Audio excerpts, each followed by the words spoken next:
Hormat Aceh masa depan. Pergerakan bangsa Aceh melakukan perlawanan terhadap siapa saja yang mereka anggap sebagai penjajah, ternyata tidak pernah berhenti. Aplikasi operasi militer oleh negara tidak akan mampu menerobos dan memangkas keinginan bangsa Aceh untuk mencapai keinginan mereka yang sesungguhnya. Dominasi penzaliman dan kezaliman terhadap bangsa Aceh oleh pemerintah dahulu yang diorganisir di Jakarta hanya menjadikan bangsa Aceh meningkatkan perlawanannya. Begitu sulit untuk meyakinkan bangsa Aceh yang mempunyai banyak perbedaan dengan pemerintah dan penduduk di luar sana.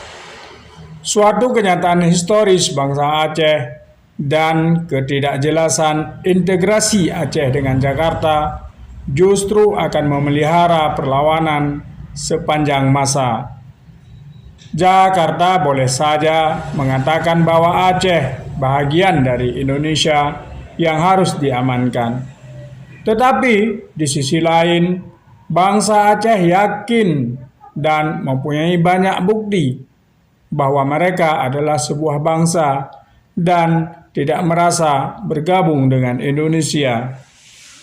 Meskipun Indonesia berhasil meyakinkan dunia bahwa Aceh adalah bagian dari integral NKRI, bangsa Aceh tidak pernah merasakan filosofi bernegara yang sesungguhnya, mulai dari politik sampai kepada sosiokultural. Adanya penindasan dan penjajahan dalam bidang politik, ekonomi, dan sosiokultural di Aceh menunjukkan bahwa Aceh tidak mungkin diperlakukan oleh Indonesia sebagai bagian dari negara Indonesia. Karena itu, berdasarkan pengalaman dan kenyataan objektif bangsa Aceh sendiri, sekarang hanya ada dua cara untuk memperbaiki bangsa Aceh dan melepaskan mereka dari segala bentuk penindasan.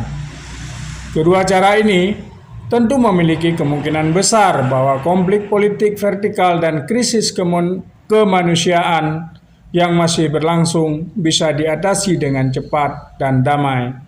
Kedua cara ini yaitu pelaksanaan sebuah referendum yang damai dan adil serta demokratis atau merdeka.